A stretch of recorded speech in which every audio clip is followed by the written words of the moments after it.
Hey everybody, welcome to Hear Us Out. I am Patrick. And I'm Paul. How's it going? I was waiting for you to say how's it going this week, and I'm not going to answer. It's going fine though. Damn it, I answered. So folks, we are here to talk to you about mean things. We're going to be mean about shows again, because everybody seems to like it when we're a little mean. But we're only going to be a little mean. We're going to talk about shows that have either are about to, or maybe have already and they just haven't realised it yet, jumped the shark. Now, the phrase jumping the shark just means overstayed their welcome, kind of gone a little too far, maybe gone one season too far, one episode too far, one stretched trope too far. And we'll ease into it. Excuse me. Don't eat before you go live, by the way.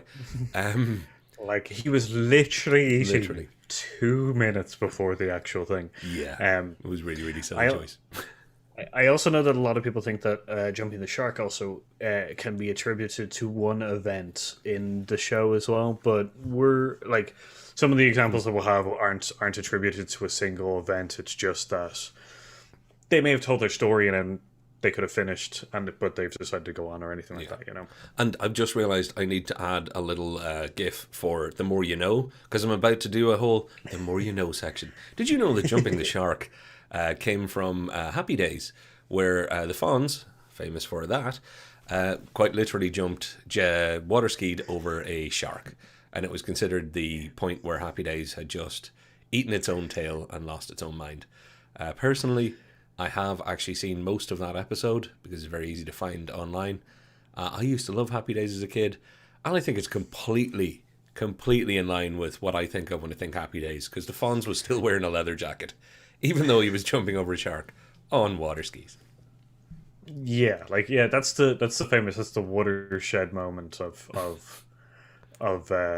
Quite literally TV. jumping the shark.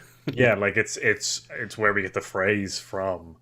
You know, so it's a great kind of like, if anyone hasn't seen it, they should definitely go. It's a piece of like TV, like entertainment history kind of thing of just watching that episode. You should definitely watch all the way up to that episode, because then you'll get it, I think, a little bit more. Yeah. But yeah, it's pretty cool. Well, you know what? I welcome to everybody in the comments. Our commenters are so good that we're going to make you wait. Maybe some of you have already commented about something that might be coming up in this episode. We kind of knew you'd guess a couple of them. Not even guess, but you're like-minded people, so you're bound to pick the same stuff. We're gonna go to that last then. We're gonna make you wait now. Make sure people stay for the whole stream. Nah, we're not doing it for that reason. We planned on doing that one last. Paul, I am going to jump us into a few little examples. Let's start with my favorite example of so shows that have ended, but had that moment where everybody was kind of going, maybe you should end it now, maybe you should end it now. And they either just get in under the wire of jumping the shark, or for some people, they did just in their ending days go that one step too far. Now, I picked Suits. I don't know if anybody here is familiar with Suits. Some people are more familiar with it now because Meghan Markle, who was royalty, something royalty. But it's a show. Just let me simply get this one out of the way. It started off as a show about two guys. One's a brilliant lawyer. The other one has a brilliant memory and pretends to be a lawyer. Great little premise. Fun little show. Easy TV.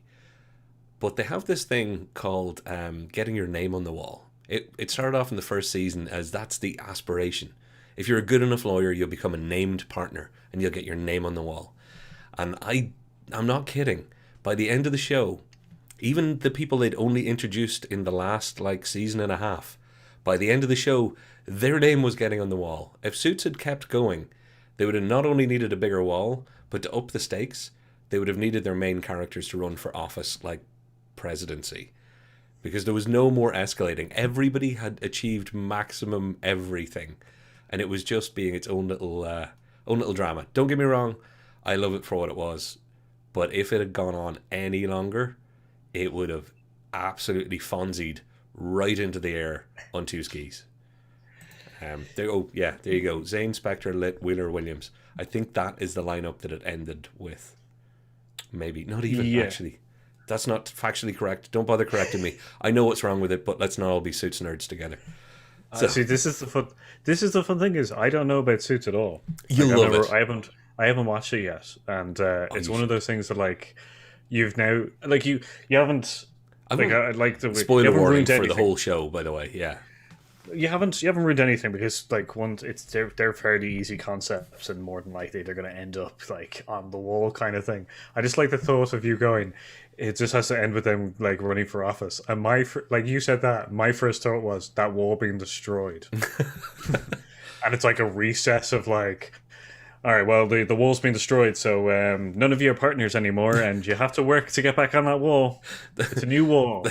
The show ruled by the wall would have been a very different show. I will say one thing though, for all the Suits fans out there that will get this, but Paul, the reason you have to watch Suits is because the hardest working person in all of television is the dramatic piano guy. Because Suits has this thing where it'll do a scene and then the dialogue will ramp up, tension will ramp up, story will ramp up, and they fade in this guy playing a piano or lady playing a piano, diddly diddly diddly, and it ends just as the scene ends and it goes ding. By the final season, there wasn't even a break where they didn't have piano. It just started at fade because they were going for dramatic scene to dramatic scene. Oh It's man, that must have been a long like it's yeah. that's a good kind of gig to be for a piano kind of Yeah, you have to player. assume it was a bunch of recordings, but in my head there was just a guy off screen going, "Really dramatic moment again? Oh my Yeah, god!" yeah, yeah. They're just on set or like in on location, and they just wheeled in like a Steinbecker and stuff, and they're just like, And he's like, "Can you not just have dialogue without drama, just once? My hands are bleeding." Anyway, yeah, there you go. Suits out of the way. If you haven't watched it, folks, it is worth a watch, particularly now that you know to listen for the increased piano from season 1 to season I'm not. 8 or 9. It's I'm not gonna be able to not now. It's gonna be one of these things where I'm gonna be in season one, episode one. I'll be just like, where is it? Yeah, that's it. So, Paul, I'm going to throw up one of your kind of mentions of something that ended, Supernatural, which I Yeah, didn't watch. So you have me on this one. Yeah, Supernatural. So, which is now this is a kind of a weird one because a lot of fans say that it should have ended in season five. A lot of like it's kind of a kind of back and forth between which seasons and stuff like that. I know that a lot of seasons after season five have kind of problems and loop like plot holes and everything like that, but like overly like over the entire thing is kind of the Dean and Sam like relationship and Cass and like a lot of the other kind of like characters and stuff like that all are still kind of good. Like it's still an exciting show to watch. Like it's still fun if you still consider just thinking about it as a like Monster Hunter movie or like Monster Hunter show, it's still fine and stuff, and don't overthink it. Like I know that some of the plots and some of the more interesting kind of like overall arcs happened way before. Like I'm a big fan of like season 1 to 3, like kind of thing. So like it's an interesting one because like I'm also on the fence of when it should have ended. I'm happy that it is ending in like 15. I do think sometimes that it should have ended earlier, but it's one of those ones that like when I look back I'm not overly hateful of it continuing on Gotcha. kind of thing. Like it's still fun to see Sam, Dean and Cass kind of like It's funny because again, I'll admit it, I haven't watched it, even though I should have, because it is featured on this channel a bunch of times. You've brought it up as examples of things, and the only thing that still stuck with me for Supernatural, obviously because I'm a car dude, it's like, oh yeah, cool Chevy Impala, but it's the fact that Dean and Sam, as you keep referring to them, I'm like, say the full name, say the full name, say the full name. Dean and Sam Winchester. Winchester? Yeah. Like, that's two of the great TV names, and they're brothers. If the character was just called Sam Winchester, you'd be like, not a bad name.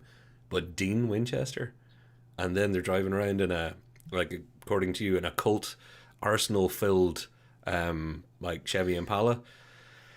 I really should get round to watching the show just for those things alone.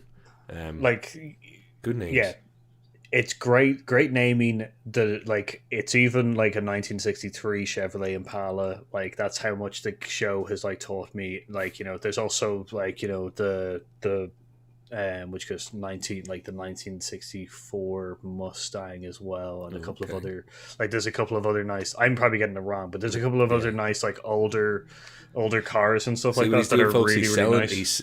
He brings me in with the cars. He just wants me to watch Supernatural. 15 seasons. It's a tough sell now. but maybe I just watch the first whatever you say when they should have ended. Yeah, like, see, this thing is, I would always advise people to go to like at least like go to season 5, and then if they're at season 5 and they're just like, I'm kind of tired of, I don't want to kind of go, like if they're not overly enjoying it or something like that, You've to had kind of your quit there. And so yeah. if it's good to kind of end there, you're not missing much, kind of thing, you know. Well, I believe chat agrees with you, and chat does say season 5. I hear is for Supernatural. Also, Irish calls out one great point. He knows when to get off. He got off season 3 of Suits. That's actually a good time. You didn't miss a whole lot. It kind of started repeating itself a little bit, but again, it's bubblegum TV, so I was fine with that. But mentioning Lost and Heroes as how you learn when to get off the train, you're very very smart man, a very smart man. I wish I'd learned, particularly with Lost. Heroes, in the end, I didn't watch it all the way to the end. I did jump out because it had gone so. I Yeah. Anyway. Yeah, like Lost is an interesting one because I'm going through it again now. And I'm planning on it, and it's more as a And kind of a social experiment with myself, if you know what I mean. I want to see what I'm like all these years on. well, my other half hasn't seen it before. Oh God. So it's one of these things where we're watching through it again. Just She may have an advantage. never show her the last episode. Maybe just don't show her the last episode. Yeah, but I think she has an advantage of kind of like she really likes Stephen King, Mm. and J.J. Abrams like has like I'm definitely saying his name wrong again. J.J. Abrams is like is a big King fan, so like me watching Lost with the knowledge of Stephen King has filled in things or given me ideas, but she's like a master of she's a master of Stephen King knowledge and stuff like that, so she's gonna love the show and probably make a lot of connections and stuff like that that maybe I And may. to be fair, Stephen King doesn't really know how to end things well either. Ooh, zinger! Got my kick in. Got my kick in. Walking Dead is what's got to come up now, Paul. I've got to do it because Yeah. I want to keep the train going so we can get to the goodies. Walking Dead, I haven't watched. You have, but not all of, I believe. I'm not Yeah, sure. like whether- I quit probably just around I think season 5 as well, actually. There you go. And not quit. I've read the comics, and eventually I was getting sick and tired of OC zombies, which is what I call it now. Right. Kind of thing. Like I get it that the whole idea is humans are more of a problem than the zombies themselves. The zombies are just like an issue, kind of thing. You know. Well, I threw this on the list because I knew one of our regular watchers, listeners, Brew FM, sitting right there, over the years has had the most emotional roller coaster thanks to Walking Dead, and at one point did just say to me, "You know what? Even when it gets better again, they should have just ended it." Because there was that kind of dip and back and dip and back. And you're not going to fondly remember a show that does that to you so many times. You want to be quality up until the end, or at least have a decent trajectory of kind of a high point and then maybe a trail off. But this idea of good, bad, good, bad, good, bad, good, bad, that would annoy the heck out of me too.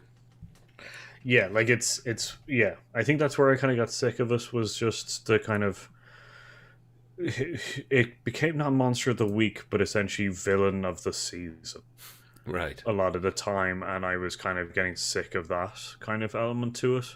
And like they always, excuse me, like Marvel liked to kill off really really good villains that I thought had more to play with, Right. kind of things. So I had a problem with that as well, kind of thing. So Well, I got to be honest with you, and I can see Brew's in the chat. Brew brother, how are you doing? I've never seen an episode of The Walking Dead. Never seen a whole episode. I've seen 10 minutes of one sort of thing. I know, and this section, sorry, I should say that we've kind of moved on in our section of what we're tearing apart. This is the kind of shows that may have gone one season too far. I think Walking Dead kind of fits the bill of maybe it should have ended before now. I think it might be even more than one season too far. But will they have too much writing on this last season with the people that are still watching? I think it's more probable that people will be unhappy than happy. Let me put it that way. And the one that I'm going to throw up next, Paul, is The Crown. Actually, This, I should have gone for another one, but The Crown. I'm going to give you a very quick reason why. The Crown's had 3 seasons. Whether you've watched them or not, they've covered a span of time in the Queen's life, from when she became the Queen to her latter years, or at least her middle years. They introduced Princess Diana, and that was their big thing in the most recent season, which means their fourth and final season, one way or another, is either going to deal with the death of Diana in back of a Mercedes in Paris, or it's not. Either way, it's going to have a lot of people watching just for that kind of storyline. yeah. And I think it'll do itself a disservice, and people will remember The Crown for its final season because of that, one way or the other. It hasn't even happened yet, and I'm already predicting this. Because if they don't deal with it, people will be like, oh, The Crown, that's the one that, wimped out of giving us the story that we were all looking to finish.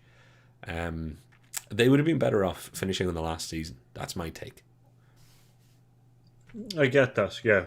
Like I get the kind of like is it now becoming the ghoul show where everyone's not looking at it to kind of everyone's not kind of looking at it to kind of see the historical kind of elements, like the I think the coal one is in season 2 or season 3, where the coal show like collapses on that town, that Welsh town, um, kind of thing. So like it's it's interesting to see her react to that and stuff. Yeah. Whereas it's now becoming like either, oh, do we get a little insights into how the family was Yeah. prior, like coming up to us, and then do we get to see like the actual event, kind of thing in some, and then we get to see like it becomes a show of like like of ghouls to watch kind of thing, and this kind of Yeah. the death of someone who.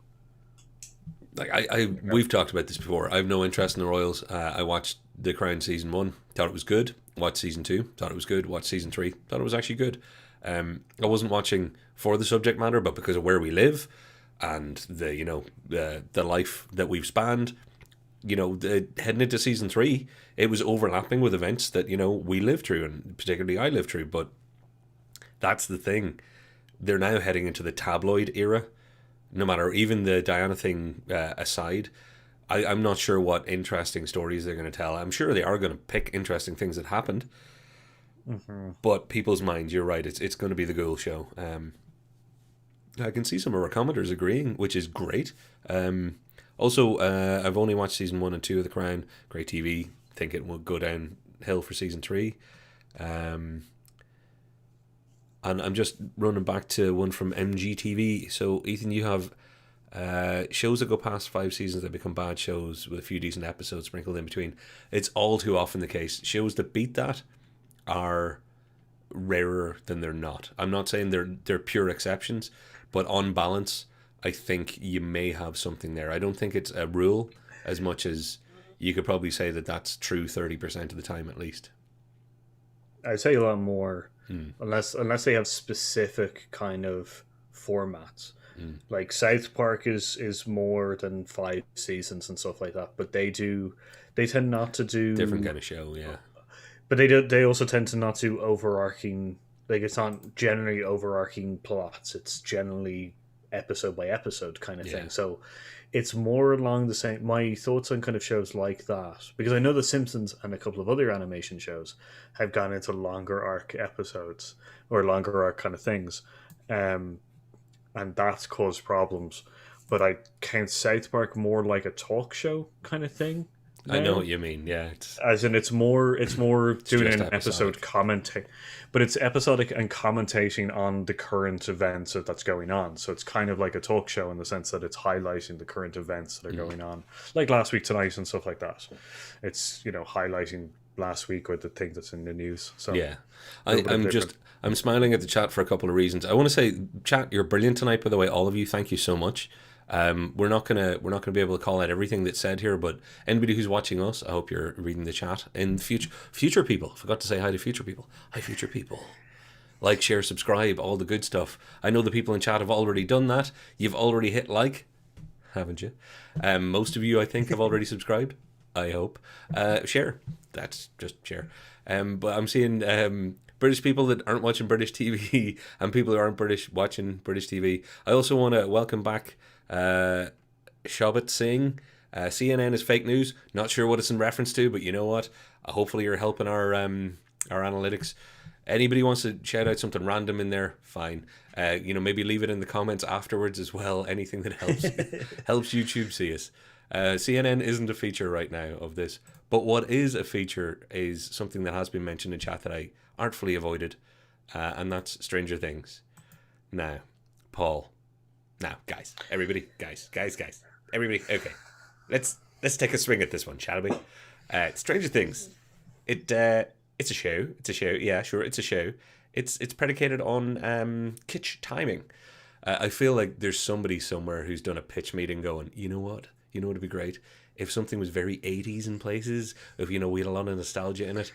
That's not what Stranger Things is, but it is part of what Stranger Things has become. And they can't get away from that now. I thought Stranger Things was great in that first season. Every season since then, I'm thinking, please end it, because you're going to outstay your welcome and nobody's going to remember how good you were. Yeah, I get that. I guess this is the one that I slightly disagree on. Oh, good.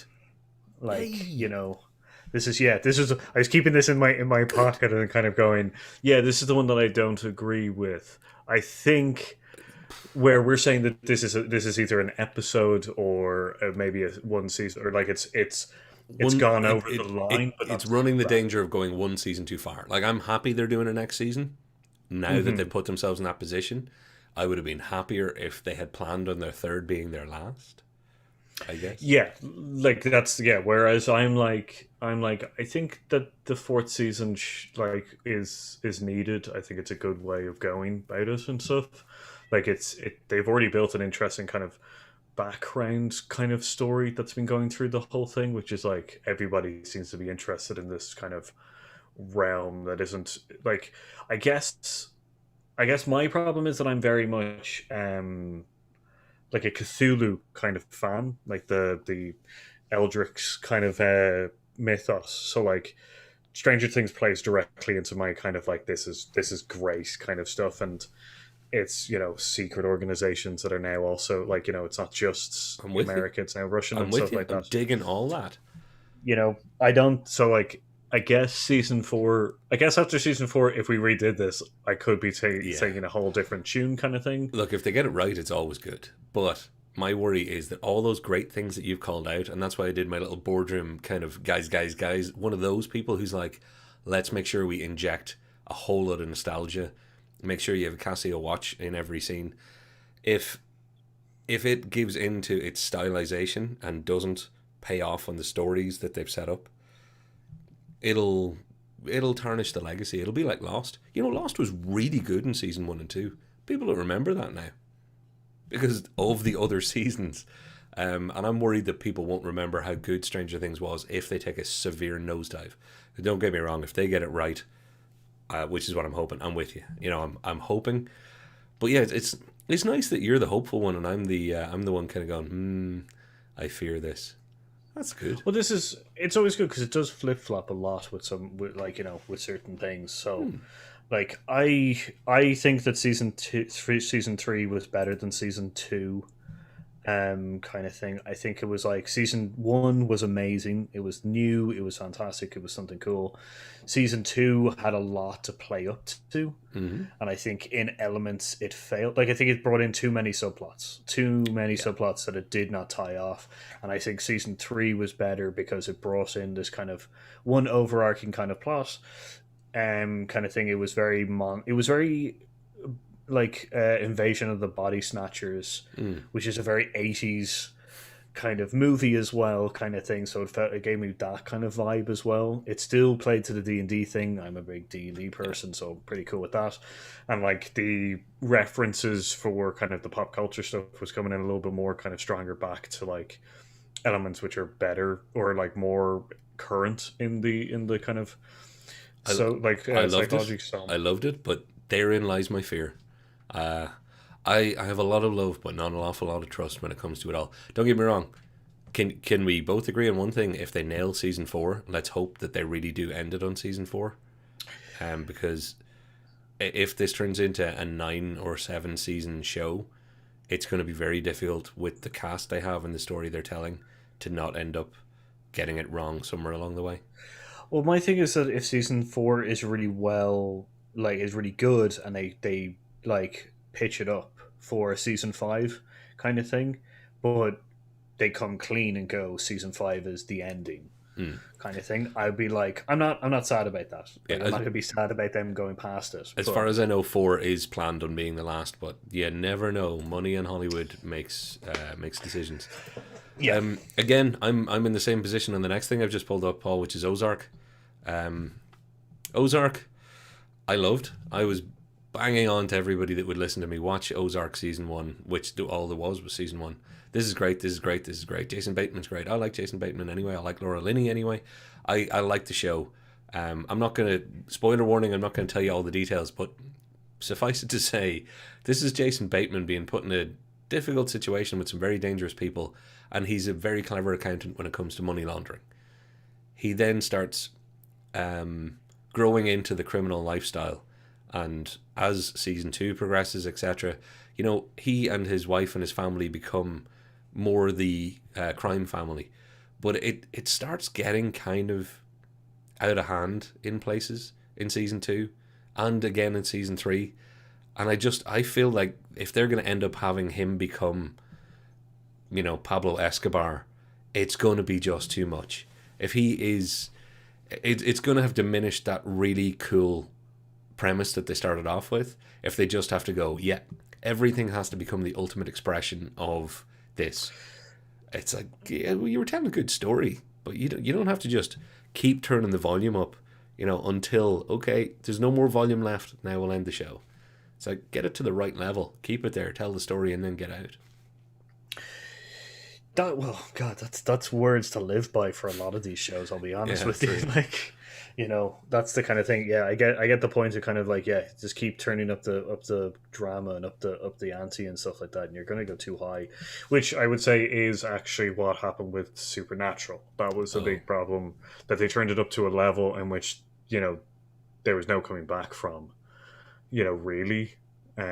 So yeah, I get the point of kind of like, you're getting to the stage where you're turning it up to 11, and you've got a next season already not decided, but you've already got a next season that's been announced. So where do you go from 11? Like, what do you like? Well, what can we learn from everybody's? And again, I haven't watched it, but what can we learn from everybody's feelings on The Walking Dead? It's that when you're doing well, because I see a comment here saying I really enjoyed Ozark all the way through. So did I, but I can definitely recognize there's some things I really enjoy. I have a jumbo-sized packet of crisps is great. But there comes a point where you probably halfway through should go, I'm going to keep half this bag for another time. The Ozark thing, I'm getting to the halfway point in that bag thinking, if we just keep getting more and more and more of this, it's going to leave a sour taste in our mouth. So let's hope they end it well. I have a lot of faith in Jason Bateman's part of the producing team. I have a lot of faith that he seems to care about this project, and they didn't get the caliber of people involved who were just, taking paychecks and walking away. That usually bodes well for a TV show. So I'm hopeful it'll end well, but it's running the risk. Paul, do you want to get all controversial? Your pick that Brooklyn Nine-Nine that might upset a few people. Yeah, Brooklyn Nine-Nine. I think it's getting to the end. I think it should be, like, I know that they've announced that there's a last season, which is going to be the shortest of their seasons, which is 10 episodes. That's not something that we can all bank on, because we've had this whole thing before of Brooklyn Nine-Nine being cancelled and kind of thing. So, like, yeah, it was cancelled and picked up by Netflix, kind of thing. It's could be cancelled and then picked up by Amazon, kind of thing. So, like, well, it was, but I think in America, for anybody over there, it was Fox, and then NBC picked it up. Which would be Peacock, which we end up, just in case it's confusing any of our American viewers, we actually get that on Netflix, even though you can't get it on Netflix. But if you get yourself a VPN and you watch European Netflix, you'll see it's weird that we have some stuff that you guys could never get, and vice versa for us. Yeah, it's an interesting for the studios. It's a lot of like Fox News, Fox, which gives ABC, kind of thing. So in ours, it's a lot easier. It's like Fox, which was like trying to RTE as well, Oh because yeah, like a one of the national RTE broadcaster in channels, Ireland. For anybody who's never heard of yeah, that. and then it just went to Netflix. So like I've watched all of the seasons. It's a good show. I like Andy Samberg. I love the crew casts. Like I love the guests that come in as well. A lot of them are connected to SNL kind of thing. So like it's very much of the Close to our hearts. That's why I was like, this is controversial because Brooklyn Nine-Nine, it's like kicking a kitten for me. Because like I love Andy Samberg and Brooklyn Nine-Nine when it started, like yes, this is great. It's that particular brand of humor and it worked for me. But I'm kind of with you. It started being too self-referential. And being honest, I think when it was cancelled, it bringing it back was good, but I don't know if it should have been given that kind of permanent lease on life. It would have been nice if they'd been picked up for a finite number of seasons, and I know that's not the way pickups work. Just from there for them creatively, I think that would have been good. Yeah, like that's the kind of thing. So okay, I won't be sad if it continues on. I'll probably jump in and watch an episode or two every now and again. It just feels that they're making like they've taken on a lot of like important issues and stuff like that, which is also really important.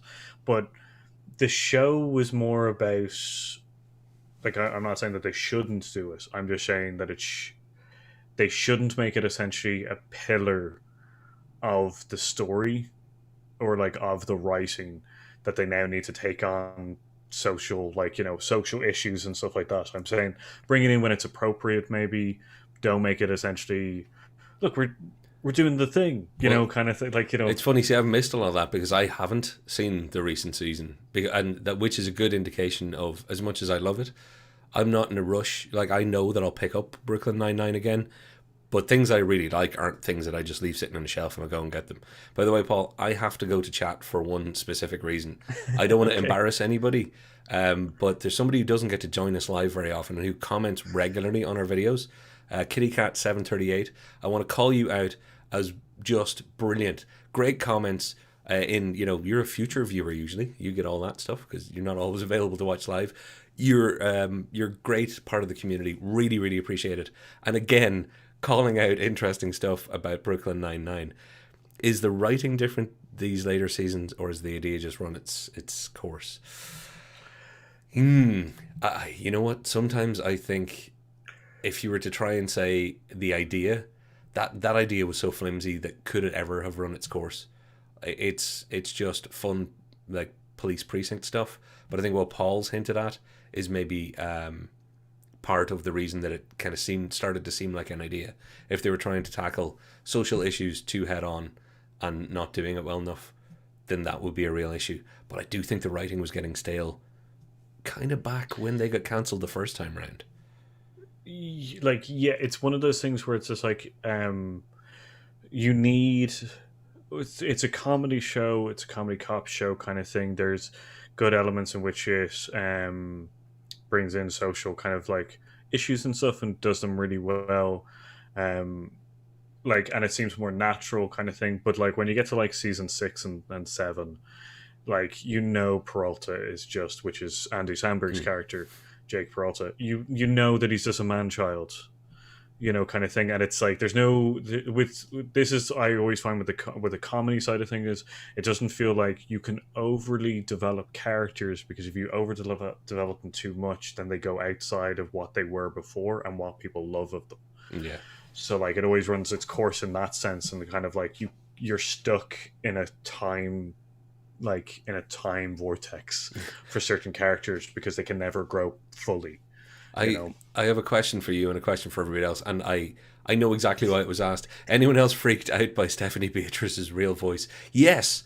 The first time I saw her in something that wasn't Brooklyn Nine-Nine, I was like, whoa, which is the put on? And it was really, really creepy for me. She's great. You know what? There's a cast of people as well. One of the good things, and this is going to sound weird, one of the good things about ending something that's good is that the people in it tend to go on and have opportunities to do other things and multiply into more good things. And I think Andy Samberg's got plenty left. Palm Springs, that movie, the smaller kind of time loop movie, Palm Springs, everybody, it's on Amazon Prime here. I assume it's on Amazon Prime in America also. Worth a look. It's Andy Samberg does Groundhog Day with a difference. It's great. You enjoyed it too. So, I'm gonna leave Brooklyn Nine-Nine there. May it end successfully, because I'd really like it to do well. Now, Paul, we're into the ones that are still going. Sorry. I just wanted, just before we go into that, the Brooklyn Nine-Nine one was this whole thing for me, because I was just is it really? The controversy thing was funny because I said it to a friend that I was going to bring it up in the kind of show that may have jumped the shark. Immediately was berated on how the show is great. See, and I was just wow, cool. No, it's not anymore. But yeah, anyway, look, I'm about to pick on something that I love, and when I say no, that's not true. I don't love it at all anymore. I'm about to pick on something I'm going to find too easy to pick on, folks. We have now reached a point where we've picked a show each, and we've tried to be interesting about it, insofar as they're very, very different. But we've picked a show each that is actually is continuing, and we're maybe here to tell them, folks, you've got your thumbs up, your jacket on, you're mid-air, and there's a shark right below you. You've done enough. You might want to put the camera down. First one I'm going for, Top Gear. This is going to mean little or nothing to some people and mean a lot to others. It's a car show made famous by three presenters, essentially. A guy called Jeremy Clarkson, a guy called James May, a guy called Richard Hammond. I'm going to say a lot in the next few minutes, and I don't want the internet to turn on me and go, oh, but I love him or I love them or I hate you. I have varying levels of like and dislike for all of the people we're about to talk about. I have a very deep love for cars and car culture, for many, many reasons that I don't want to get into or have to justify. And yes, as far as pollution goes, I'm against environmental damage, because that's usually the first thing somebody shouts at you. But when it comes to Top Gear, it was popularized and became the most popular viewed show on the planet because of what I've kind of pulled up on screen is Jeremy Clarkson and co blowing stuff up and being big men child. I maybe like Clarkson the least out of the three, and that's going to come across. I have a big soft spot for James May, and he does a lot of other good TV. But what I want to call out to everybody is this show has been going on for a long time. This is what Top Gear used to look like. Anybody who can name anybody in that picture is a car person. And if you haven't worked it out, one of them is actually Jeremy Clarkson, the guy with the curly hair. The rest of them are all very cool people to me, because they're either driving people, racing people, classic car salespeople, journalists, whatever it might be. Top Gear was fine. It was a BBC TV show. It went through its iterations. It hit the Clarkson era. Then Clarkson hit somebody, literally. This guy punched somebody because his dinner was cold or late, or his steak wasn't the right size. I can't remember what it was. Punched somebody. It all got stopped. And then we got the following years when they tried to come back, and they had like 7 presenters led by Chris Evans, and you had Matt LeBlanc, and you had all sorts of people showing up in this revolving door of every season, lost somebody and gained somebody. Then it settled out for a little while with the 3 people I'm showing on screen now. You don't have to remember who these people are, but you know Joey. Joey from Friends was in the middle here. But the guy that's important is the guy that's just above him. His name's Chris Harris. And if you're into watching cars, you know Chris Harris, because he was on YouTube by himself for years. And it was real, wow. Imagine if you actually got a Top Gear with Chris Harris as one of the presenters. Somebody who knows and cares and is interested and excited about the joyful side of cars. We got it. And we got it with Joey. And Joey was charming. And the other people on the show were quite good. It started going well. Then Joey left. And what we got is what I'm about to complain about. We got these 3 dudes. One of them is still Chris Harris, the short guy. And I'm pretty sure he's still on the show because they needed to make short guy jokes.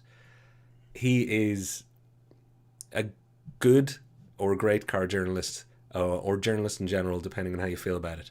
The other two people, the really tall blonde one is a cricket dude who's very charming and quite funny. The guy in the middle, but I don't know if I should say it because I could end up getting a lot of internet hate. His name's Paddy McGuinness, and he's a British comedian, and he's not my cup of tea, but he's definitely not my thing for a car show. They've basically tried to go back and capture, I had that picture of Clarkson looking like a big yob, pulling faces. He is that. He's like, let's see if we can make this as kind of colloquial and aimed at the basest end of man car stuff you've ever come across. It doesn't help my community. It doesn't help my view on things. Top Gear has run for years and evolved. I think they finally managed to kill it, because Chris Harris, when you look in his eyes in some episodes, if you look deep, you can see him blinking help while the other guy is talking. I would love them to evolve the show, but right now I nearly think they just need to knock it off for a while and maybe come back. Bring back Chris Harris. I'd be fine with that. But it's not popularizing entertainment and cars, or being a car show, any of the things it previously was. It is literally a parody of itself. And that's not good. Someone has to tell them, and it has to be somebody who is completely on their side. And I'm going to get torn apart for this by lots of people. So protect me, Paul. I don't think you will. Okay, I'll protect you. It's utter shite after a certain period of time. Like, it's just terrible. Like, I'll jump in front of the bullet and say the things that you're not a car person. I started naming names there. But this is the thing. Like, I came in during the start of the three presenters, like Jeremy Clarkson, Richard Hammond, and James May, when they started doing the kind of like, this is half a car show, half a kind of car explosion show, kind of thing. Like, I enjoyed the wall. The car wall, kind of thing, and I cool and uncool and all that stuff. Yeah, kind of thing, and like I enjoyed that. I enjoyed them, like I enjoyed them kind of going through kind of more faster cars, especially when they came out with like the Nova and stuff like that. I really enjoyed like the other things that weren't cars, but they started doing anyway, just because they are stupidly fast and stuff. Like, and I enjoyed the small kind of like, we're going camping and like we hate camping, kind of like little kind of like Christmas specials and stuff. But when it became the Christmas special throughout the show, except for like the 1 or 2 episodes where it's just like, all right, well, we got 3 new Ferraris coming out, so we'll just do 15 minutes on the Ferraris, and then we'll go back to, burning camper vans or throwing cars off cliffs kind of thing. I was just like, okay, but this is getting a little bit over the touch of kind of like what I want to watch. Now, they won me back. This is the funny thing. They won me back with the adventures. Let's go to a country, let's buy a crappy car and drive across the country. Now, it didn't become a car show anymore to me. It was more kind of like, like this is the kind of thing I became more looking forward to Top Gear as the kind of adventure show kind of thing. I did miss the episodes where they'd show kind of really cool cars and kind of go through them and stuff about the engines and all that kind of stuff, but they gave me something interesting to watch more than that. Then the 3 guys left for whatever reason, the dinner being cold or not having the bar open or whatever the hell kind of thing. And they moved to Amazon's Grand Tour eventually, kind of thing, which is just more of the stuff that I liked, with a little bit of the stuff that I was just like, stop blowing up cars for no reason kind of stuff. So that came, but like when Joey and Chris came into the fold, I was just like, the one thing I know about Joey, Matt LeBlanc, we should call him, but let's call him Joey for now. Matt. I'll go for Matt. The one thing I know about Chris and Matt is that they're definitely big into cars and stuff like that, and I like so like I was kind of this is going to be interesting because like Matt LeBlanc is kind of charming and nice and stuff like that, but he does know his stuff, kind of thing. And Chris really knows his stuff, kind of thing. So like, it brought that kind of element of, oh, Top Gear is now possibly going back to being a car show, which means that I'll probably watch 60% of an episode and Yeah. maybe 90% of a season, kind of thing. When they lost Matt, because it felt like they were trying to play on the fact that he was like I think they were trying to go, look, it's Joey, too much in my case. That I was just like, when they were just like, Matt LeBlanc is leaving and they're bringing in other people, I was just like, this killed the show. Yeah. Like, you're trying too hard to be something you're not anymore, kind of thing. You've got a vision. You've got people have a vision of what you are, and you're never going to be able to clean that off, Yeah. ever again. So just stop, because either you're going to go full pelt into it with less and less, charming and charismatic people, kind of thing. Where like I've watched one episode of the newer season and was just like, I was just like, oh, I just don't care. Like, Look, I'm currently reading a book written by one of the people who wrote for Top Gear and is writing for the Grand Tour, the Clarkson stuff. I'm about to pick on the writing, but not the writers. It felt overscripted. And every version and iteration of Top Gear since the whole Clarkson 3.0 solidified and it became super popular, their chemistry was replaced by forced chemistry, was replaced by forced scripting. And every version of Top Gear since then has had that shoved into it, and obviously the Grand Tour has had that shoved into it, the one that Clarkson's gone off and done. Here's the thing. It's just a stupid car show that became an entertainment travel show. And I was fine with that. I was like, entertainment travel show featuring cars. I'm still cool. It's what what people want to watch. It might show them a little bit of what I like too. I'm cool with that. They kept trying to feed their own shark. They were like, we know what people expect us to be. We want to be that for people. And let's face it, a lot of the humor is it's aimed at a pretty low base, and particularly in the latter Clarkson days, I could live without some of the crap they were spouting. But what I would like to do is, Paul, I can see you smiling at the comment, so if you want to pick up a comment or two, I'd love to move on and go, Top Gear can exist and can be done well, and it can be done either as a car show or an entertainment show. I would just like to maybe see it either evolve or die very soon, because I don't want to go through any more years of this where I'm watching it hoping that it's becoming less childish, essentially. Yeah, like I don't think that. Yeah, I'll go into the comments in a second, but yeah, I agree that it's like the chemistry of the three original hosts, of the three hosts, James, Richard, and Jeremy. It was so natural because they've worked for so long together beforehand and stuff like that. In car stuff, like either writing for magazines or kind of like just being car nuts and being in the BBC. They've known each other quite a while, so there was a built-up chemistry between them, and I definitely agree that it's like you're not giving enough. You're either not choosing the right people, or you're not letting it organically happen. Yeah, you're forcing it. You And now know? I also want to call out to all of our listeners. People might be like, this is a weird thing to choose. Why choose this? I specifically would never talk about Top Gear on this channel, except for this one topic. I thought, this is a show that's just weird enough and just outside our lane enough for, what we're talking about right now. The idea that maybe sometimes people have to say, you've gone on far enough. Now, I picked that one because I thought, I'll take on a weird and different challenge. And I left this one completely to Paul, because Paul, you can go and ruin everybody's childhood or teenage years, depending on what age you are, and just say that The Simpsons is terrible and needs to go away. Yeah, it does. Yeah, I'll definitely plant that flag, and this will be a hill that I'll die on. You know what? I just want to say it'll be easy if you go back to the very first comment that was left. It's like Simpsons need to end. Yeah, I think our audience is on this wavelength. Yeah, this is good in a kind of way. I think this is more of a universal one, and we're just really confirming what a lot of people say, kind of thing in this one. Like I grew up with The Simpsons. Like I grew up with it when it became an actual its own show.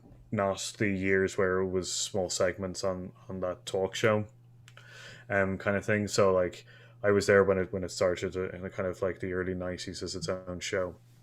But man, we were joking about this one kind of things beforehand and stuff. It's just the show has become just it's such a sad thing, I guess. This is so we'll go back. Uh, I I used to watch The Simpsons, and it was this whole thing where like my parents were like, "You're not allowed to watch The Oh, Simpsons. You're not allowed to watch The Simpsons. It's very controversial, kind of thing." They talk about sex and stuff like that, and I was just like, "Yeah, but it's a good show," kind of thing. And like I would sneak and watch it and stuff like that. And The Simpsons actually broadened my horizons in a lot of different ways and stuff. It tackled a lot of interesting kind of topics in their kind of funny way and stuff like that. It also was just a funny show kind of thing. So, but like it did actually tackle a lot of stuff. Like there's the episode where like Homer becomes Lurleen Lumpkin's like agent. She becomes a famous singer, oh and yeah, I like remember that one. there's a whole like subplot of like possibly cheating on Marge and stuff like that. Oh, And like it's sweet candy, that thing. yeah, like um I think that's the Oh no, I'm mixing up my armless. yeah. I think that's the armless. Like De Milo. I think it's Venus De Milo's candy thing. Um, Sorry, I so I think shouldn't have that's. I jumped think in and that's. get my Simpsons references mixed up. I think that's the nanny one. Yeah. But yeah, like it's like it's one of those things where it taught me a lot of stuff. It was very funny. Now when I watch it, it's even better now because I get a lot of the references and stuff. But I have not gone past like I think it's like season 10. Like I haven't gone past it. Like I probably have gone past it a little bit, kind of thing. I need to remember back to when it, but like I have not watched a new episode at all. Like I've heard that the writing's gone real Yeah, downhill. It's like this has now become a punching bag for the kind of like this has gone over. Um, this has gone over the whole thing. This has gone over the limit of kind of where it should have ended. Um, like it's just not good anymore. It's becoming a parody of itself in a sense of like it's ruining a lot of like possible new shows that could come out in its place. Like for the love of God, Futurama, like the other Matt Groening show, has started and like ended in the it period. it Yeah, it knew exactly like where it was just like this has gone to its inevitable conclusion. We're doing 3 movies and then we're done. We're out. yeah, I, Like yeah. Go if for they're it. able to tell that with with Futurama, why the hell? Like I guess it's just Fox. Well, Just like I think I can answer the question of why. It's once you've gone far enough. It's like jumping off a cliff or something. They've already jumped. They know they've passed the point of no return, so they're happy to just keep free falling as long as they can. Because the only thing that's left now is a bitter end. Um, I'm gonna date myself just a little bit. I remember, and everybody always says, "Oh, I remember seeing the Simpsons before they were the Simpsons." I genuinely do, because I lived in a part of the country here where we got both Irish and British TV channels, so I got to see some cool stuff for by Irish standards, if you know what I mean. And I saw the Tracy Ullman show, and there was a little sketch. I was big into the kind of alternative comedy thing, even as a wee lad, and I saw The Simpsons as they were when they were first sketched as a little thing that wasn't fully formed as The Simpsons. But from that point to this is such a long lifetime that not only like are you saying they're becoming a parody of themselves, they became a parody of themselves 15 years ago almost. Like yeah, that says something. You first of all they were themselves. Then they were a phenomenon. Then they were pop culture phenomenon that was self-referential in that way. Then they were able to reference all of pop culture because The Simpsons were a touch point. Then they did become a parody of themselves and kept going for another 15 or so years or whatever it's been since then. So yeah, saying that they've jumped the shark and don't know it, I guess is the wrong way to put it. I think they jumped the shark, landed, and thought, well, what can we do now except just keep floating? Yeah, yeah. Yeah. It's just they should have shot the horse so long ago, and then just left it alone. Like Tracy Ullman show. That's Irish Bear. Irish Bear just brought up. Yeah. So We'll be for talking anyone who about Max Headroom next week. It's all going to be obscure stuff that nobody remembers. I was going to say, just so people know, Tracy Ullman show, I think, was a talk show or comedy sketch show kind of thing. Yeah, sketch show. And that's where The Simpsons originally, it was doing 2 minute to 3 minute segments. Yeah, they were just little kind of comic strip moments, yeah. Yeah, so like if you remember watching the 300th episode where Troy McClure goes through the kind of through the history of it, there's literally a part in it that talks about the old show, and it is like it talks about it, the old show, and it goes through one of the skits, and the skits are like 4 minutes. Like, yeah, no, it's not long. So. It is not long at all. They do one about Maggie Souther. I think that's the one that I remember earliest. Excuse me. Now, what I will say is, Paul, because we're running out of time, I thank everybody in the chat for joining in. I haven't seen. I'm trying to think. Did we miss any that somebody mentioned? I'm just scrolling up because there are lots and lots of TV shows that people love and hope will keep being good or remain good. Let's say the whole idea behind this really was, if you love something, you do need to let it end at some stage. And sometimes The Simpsons not being a great example, and Top Gear not being a great example. Those are things that zombied on. But the stuff we talked about in the middle of this episode, the Ozark, the Stranger Things of this world, all these shows, we still love them, and we hope that they end well. But if they don't manage to land an ending and just keep going to see if they can, that's how you get a Top Gear. That's how you get a Simpsons. That should be the warning to everybody out there in TV land. Yeah, like there's no other way to put it. Like, you like the reason that Firefly is so well loved is because it ended before its time. Like it is known as a masterpiece in kind of like in sci-fi kind of adventure TV. It's because it ended way before its time. Now, if you think about it, if it did continue on, would we be looking upon it as, it should have ended like 3 seasons ago or something like that? Like, I'm worried about The Expanse. I'm worried about several other. I've just seen that like Doctor Who, is up there as well. Like Doctor Who is a bit of a weird one because I think it needs to take large breaks. I think and it has managed to do that, to be fair to it. That's one thing. Doctor Who is a show that could be off the air for 5, 7, 8 years and come back, and it won't feel necessarily like it's a continuation because it's just a rebirth. So they've done something pretty clever with their Doctor mechanism there.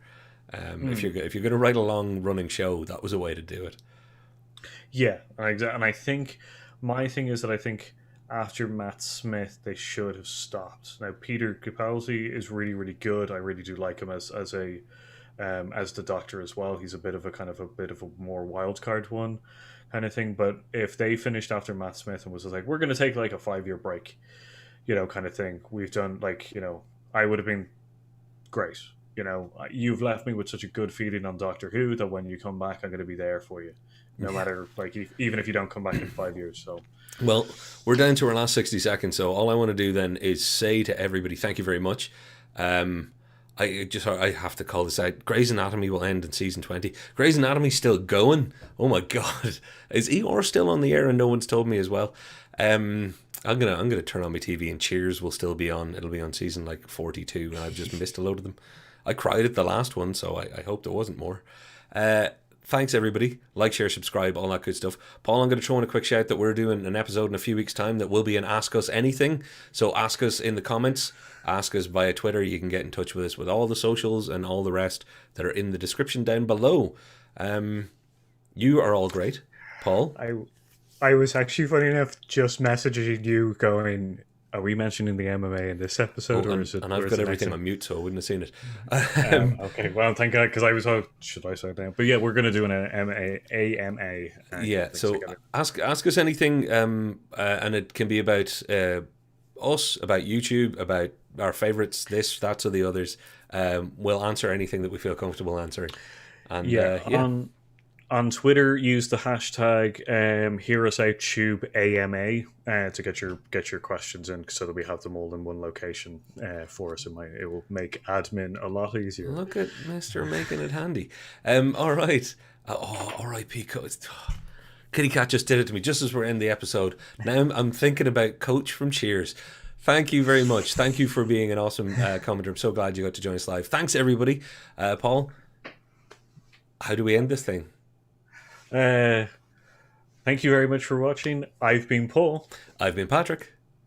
And we've been Hear Us Out. Thank you very much, guys. And we'll see you next time. Bye. Bye.